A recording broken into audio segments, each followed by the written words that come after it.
Theodore Robert Cowell was born on November 24, 1946, at the Elizabeth Lund Home for Unwed Mothers. His mother, Eleanor Louise Cowell, was unmarried. For the first 3 years of his life, Ted lived with his maternal grandparents in Philadelphia. To avoid social stigma, the family told everyone, including young Ted, that his grandparents were his parents and his mother was his older sister. His grandfather, Samuel Cowell, was described by some as a tyrannical bully. He was known to beat his wife and dog, flying into violent rages. His grandmother, suffering from severe depression, underwent electroconvulsive therapy. She was often too afraid to leave the house. In 1950, Louise changed her surname to Nelson and moved with Ted to Tacoma, Washington. There, she married Johnny Culpepper Bundy, a hospital cook. Johnny formally adopted Ted, but the boy remained distant from his stepfather. Ted would later complain that Johnny wasn't very bright and didn't make much money. Even as a small child, Ted exhibited disturbing behavior. His Aunt Julia recalled waking from a nap to find herself surrounded by kitchen knives, with 3-year-old Ted standing by the bed, smiling. A childhood neighbor remembered him as a mean-spirited kid who liked to inflict pain and suffering. He seemed to derive pleasure from it. In one particularly chilling incident, he once hung a stray cat from a clothesline and set it on fire. He would take younger children into the woods, force them to strip, and terrorize them. Their screams could be heard for blocks.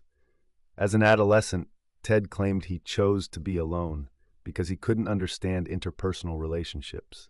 He admitted, "I didn't know what made people want to be friends." Despite enduring merciless teasing at school, classmates at Woodrow Wilson High School paradoxically described him as well-known and well-liked. His only sport was downhill skiing, which he pursued with a brazen disregard for rules. He often used stolen equipment and forged lift tickets. Before he even turned 18, Ted Bundy had already been arrested twice. His offenses included burglary and car theft. After high school, Bundy attended the University of Puget Sound, then transferred to the University of Washington, hoping for a fresh start. The campus, with its Gothic architecture and rain-slicked paths, became the backdrop for his next chapter. In 1967, a new obsession took hold. He fell deeply in love with Diane Edwards, a wealthy and sophisticated classmate he would later describe as the only woman I ever really loved. But in August 1968, Edwards ended their relationship, citing his immaturity and lack of ambition. Bundy was utterly devastated, his world crumbling around him. Retreating eastward, Bundy nursed his wounds, immersing himself in violent literature. It was during this dark period he likely uncovered the truth about his birth, that his sister was, in fact, his mother. Returning to Washington in 1969, Bundy met Elizabeth Klopfer, a single mother. He quickly settled into a new life, becoming a caring, seemingly devoted father figure to her young daughter Molly. He even took a job at Seattle's suicide hotline, projecting an image of empathy and care. There he worked alongside future true crime author Ann Rule, who knew him as a kind, helpful colleague. After graduating in 1972, Bundy joined Governor Daniel Evans's re-election campaign. His charm and intelligence saw him rise quickly through the ranks, gaining respect and influence. In 1973, Bundy reconnected with Diane Edwards, the woman who had once rejected him. He courted her intensely, projecting a polished, successful image, all while secretly still dating Elizabeth Klopfer. But in January 1974, Bundy abruptly cut off all contact with Edwards. When she called, confused, he denied everything, claiming, "Diane, I have no idea what you mean." It was a calculated act of revenge. By then, Bundy had dropped out of law school. And across the Pacific Northwest, a chilling pattern was beginning to emerge. Young women were vanishing without a trace. The true horror began on January 4, 1974. Ted Bundy entered Karen Sparks' basement apartment, brutally bludgeoning and sexually assaulting her in the dead of night. She barely survived the horrific attack. Weeks later, on February 1st, Bundy struck again. He broke into Linda Ann Healy's basement room, rendered her unconscious, and silently carried her away into the darkness. The disappearances continued. In March, Donna Gail Manson vanished without a trace while walking to a jazz concert on her college campus, swallowed by the twilight. April brought another victim, Susan Rancourt. She was last seen speaking to a charming man with his arm in a sling, standing next to a Volkswagen Beetle, before she too disappeared. On May 6th, Roberta Parks was lured away from Oregon State University by a captivating stranger. Her hopeful curiosity led her straight into his car and into oblivion. The pattern repeated on June 1st.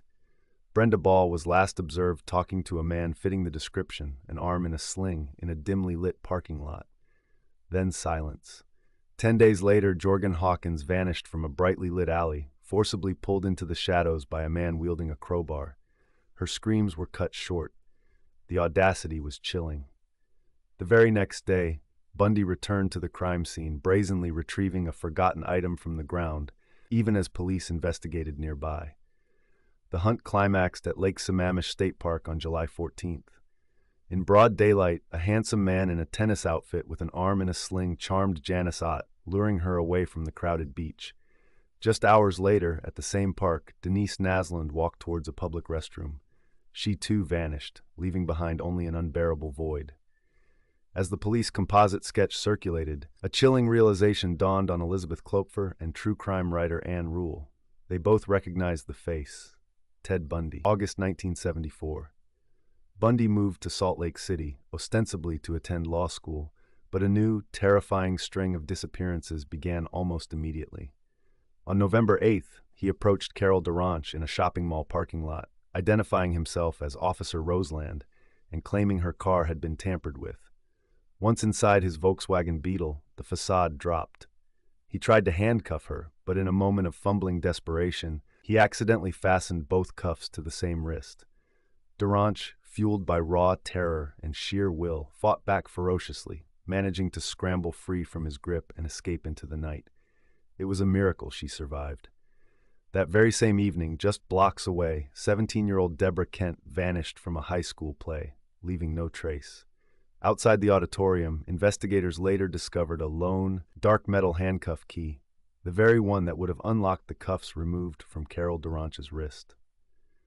9 months later, on August 16, 1975, Officer Bob Hayward was patrolling a desolate residential street at 2:30 a.m. when he spotted a familiar dark VW Beetle. Bundy immediately fled at high speed, but Hayward was relentless, eventually pulling him over and demanding his license and registration. Inside the car, Hayward discovered the passenger seat removed and a chilling collection of tools: a ski mask, a crowbar, rope, trash bags, handcuffs, and an ice pick. In October, Carol DeRanche faced her abductor again, unflinchingly pointing him out in a police lineup. "That's him," she declared, "Officer Roseland." In February 1976, Judge Stuart Hansen Jr. delivered his verdict, guilty of aggravated kidnapping and assault. The mask of normalcy had finally cracked. Theodore Bundy was sentenced to 1 to 15 years in the Utah State Prison, a temporary reprieve from his reign of terror. But his crimes were not confined to Utah. Colorado authorities then charged him with the murder of Karen Campbell, setting the stage for his next, audacious move. June 7, 1977. Theodore Bundy arrived at the Pitkin County Courthouse in Aspen, a seemingly ordinary structure that would soon bear witness to his audacious cunning. He was there for a pretrial hearing, a routine legal step that offered an unexpected opportunity. In a calculated move, Bundy chose to represent himself. This decision meant he was granted a shocking privilege: no handcuffs, no leg shackles. He moved freely within the courtroom, a wolf among sheep. During a recess, Bundy requested to visit the courthouse law library, a seemingly innocuous desire for a man acting as his. He arrived on January 8, 1978, renting a room near Florida State University under the alias Chris Hagen. The calm before the storm was palpable. 1 week later, under the cover of night, Bundy entered the Chi Omega sorority house through a rear door with a faulty lock, his dark intentions cloaked in shadow. His rampage began with Margaret Bowman, 21, whom he bludgeoned and strangled in her own bed. He then moved to Lisa Levy, 20, beating her unconscious, strangling her, and sexually assaulting her, leaving deep bite marks on her body. Kathy Kleiner and Karen Chandler also fell victim to his brutality, suffering broken jaws and severe lacerations. Miraculously, both women survived the horrific assault. Just 8 blocks away, Bundy broke into another apartment, attacking Cheryl Thomas and fracturing her skull in 5 places before disappearing into the night. A month later, on February 9th, Kimberly Leach, a young girl, was summoned to retrieve a forgotten purse at Lake City Junior High. She never returned to class. 7 weeks of agonizing searching ended when her partially mummified remains were discovered in a grimy pig shed 35 miles from Lake City. On February 15th, the hunt for the monster seemed to reach an end. Pensacola police officer David Lee stopped Bundy near the Alabama state line, unaware of the terror he had unleashed. Bundy, ever the escape artist, kicked Lee's legs out, taking off running into the darkness. Lee fired warning shots, chased him down, and finally tackled him to the ground. As Lee transported his prisoner to jail, a defeated Bundy stared out the window, muttering, "I wish you had killed me." In June 1979, the eyes of the nation turned to Miami as Ted Bundy stood trial for the Chi Omega murders. The proceedings, nationally televised, captivated a horrified public. Despite the presence of 5 court-appointed attorneys, Bundy, ever the manipulator, insisted on handling much of his own defense. A plea bargain had been negotiated, offering a 75-year sentence in exchange for guilty pleas to the Chi Omega murders. It was an opportunity to avoid the death penalty. But at the 11th hour, Bundy contemptuously refused the deal. His ego, it seemed, would not allow him to admit guilt. The prosecution's most damning evidence was the distinct bite mark left on Lisa Levy's buttock, meticulously matched to Bundy's unique dental impression. The jury, presented with overwhelming evidence, deliberated for less than 7 hours. On July 24, 1979, the verdict was read, guilty. Bundy was convicted of murder and sentenced to death by electrocution. Months later, during a separate trial for the murder of Kimberly Leach, Bundy attempted a shocking legal maneuver, exploiting an obscure Florida law. He called his former co-worker, Carol Ann Boone, to the stand as a character witness, a move that puzzled many. Then, in a moment of chilling theatricality, Bundy turned to Boone and asked her directly, "Will you marry me?" She accepted, and Bundy, seizing the opportunity, declared to a stunned courtroom that they were now legally married, an act permissible under Florida statute. His defiant gambit, however, did little to sway the jury.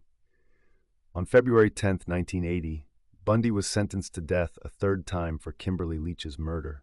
As the sentence was announced, Bundy erupted in a furious shout, demanding that the judge tell the jury they were wrong. His mask of control had finally slipped. On death row, Bundy began revealing details of his grotesque acts to FBI profilers, often speaking in the third person to avoid the stigma of confession. He described the ultimate possession as taking a life and then the physical possession of the remains. He confessed to revisiting crime scenes, lying with his victims' corpses, applying makeup, and washing their hair, chillingly stating, "If you've got time, they can be anything you want them to be." The depths of his depravity were revealed. He admitted to decapitating approximately 12 victims, keeping their severed heads as macabre trophies in his apartment. In 1984, Bundy contacted Detective Robert Keppel, offering his twisted insight to help catch the infamous Green River Killer, a macabre attempt to delay his own fate. With execution dates being set in 1986, Bundy finally confessed in chilling detail, describing the deep, almost mystical satisfaction he took in murder. Carol Ann Boone, who had fiercely championed his innocence throughout the trials and even married him, felt deeply betrayed by his sudden confessions. The weight of his admissions and the undeniable truth led her to move back to Washington with their young daughter, Rose, leaving Bundy to face his final judgment alone. On the morning of his execution, as the clock ticked down to his final moments, the phone in her living room rang, but Carol Ann Boone refused to answer. With all appeals exhausted, Bundy finally agreed to speak frankly with investigators about his crimes. He offered some insights, though many doubted his sincerity.